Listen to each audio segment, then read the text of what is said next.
बहुत समय पहले की बात है। उत्तर भारत का एक छोटा गांव में एक छोटा सा गांव था। गांव चारों तरफ से घने जंगलों से घिरा हुआ था। दिन में तो गांव बहुत सुंदर लगता था, लेकिन रात होते ही वहां अजीब सन्नाटा छा जाता था। लोग कहते थे कि उस जंगल में एक चुड़ैल रहती है। गांव के लोग शाम ढलते ही अपने घरों के दरवाजे बंद कर लेते थे।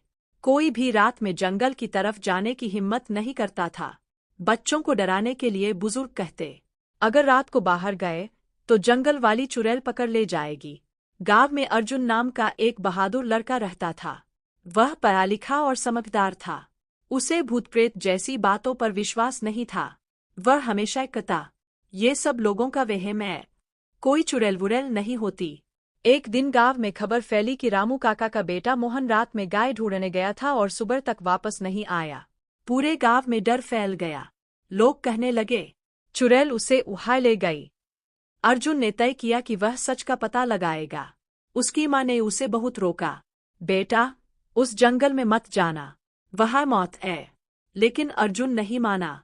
उसने एक लालटेन, एक डंडा और भगवान की छोटी सी मूर्ति अपने बैग में रखी और रात होने का इंतजार करने लगा। आधी रात को वह चुपके से जंगल की तरफ निकल पड़ा। हवा बहुत तेज चल रही थी। पेड़ों की टहनियां हिल रही थीं। कहीं कहीं उल्लू की आवाज सुनाई दे रही थी। जैसे जैसे अर्जुन जंगल के अंदर जा रहा था, उसे अजीब अजीब आवाजें सुनाई देने लगीं। अचानक उसे लगा कि कोई उसके पीछे चल रहा है। वह रुका, पीछे देखा, लेकिन वहां कोई नहीं था। कुछ दूर जाने पर उसे एक पुराना टूटा हुआ महल दिखाई दिया।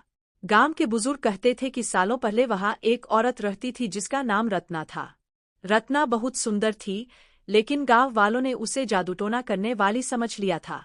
एक रात गुस्से में लोगों ने उसे उस महल में बंद कर दिया।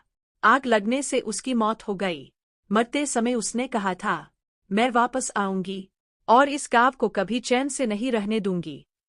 तभी अचानक अर्जुन को महल के अंदर से किसी औरत के रोने की आवाज सुनाई दी।